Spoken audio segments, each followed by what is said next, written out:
പൊതുവേ നമ്മൾ പറയാറുണ്ട് ഇപ്പോൾ ഒന്ന് കൂടിയിട്ടേ കുറയുള്ളൂ ആയുർവേദം സ്റ്റാർട്ട് ചെയ്താൽ. അതൊരു മിത്താണോ അതൊരു ഫാക്റ്റ് ആണോ? ആയുർവേദത്തിനെ കുറിച്ച് പറയുമ്പോൾ നമ്മൾ എപ്പോഴും കേൾക്കുന്ന പരാതികൾ കുറച്ചുണ്ട്. ഇപ്പോൾ വേണ്ടത്ര റിസർച്ച് നടക്കുന്നില്ല. നമ്മൾ പണ്ടത്തെ താളിയോലകളിലുണ്ടായിരുന്ന ഇൻഫർമേഷൻ തന്നെയാണ് ഇപ്പോഴും നമ്മൾ ചെയ്തുകൊണ്ടിരിക്കുന്നത്. അതുകൊണ്ട് തന്നെ അതിനൊന്നും ഒരു സയന്റിഫിക് ബേസ് ഇല്ല.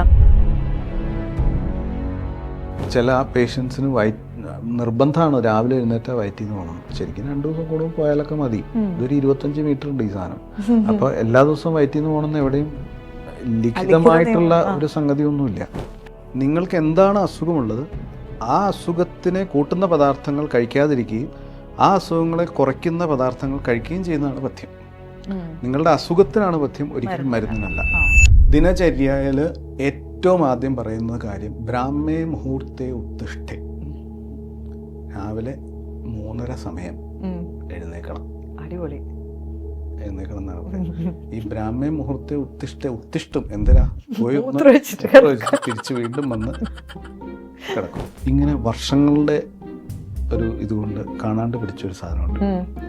അപ്പോൾ അവരോട് ഞാൻ പറയും, കപ്പ, ചക്ക, ചേമ്പ്, കൂർക്ക, കാച്ചില, കടല, പുട്ട്, വൻപയർ, കശുവണ്ടിപ്പരിപ്പ്, അച്ചാറ്, എണ്ണപ്പലഹാരങ്ങൾ, ബേക്കറി സാധനങ്ങൾ, ഇറച്ചി, മീൻ, മുട്ട, പാല്, തൈര് തുടരുത്. അപ്പോൾ കഴിക്കാവുന്ന പാവയ്ക്ക, കോവയ്ക്ക, പടവലങ്ങ, കപ്പളങ്ങ, വള്ളിപ്പയർ, കുമ്പളങ്ങ, വെള്ളരിക്ക, വെണ്ടയ്ക്ക, ചുരക്ക, മുള്ളങ്കി, ക്യാരറ്റ്, ചേന കഴിക്കാം.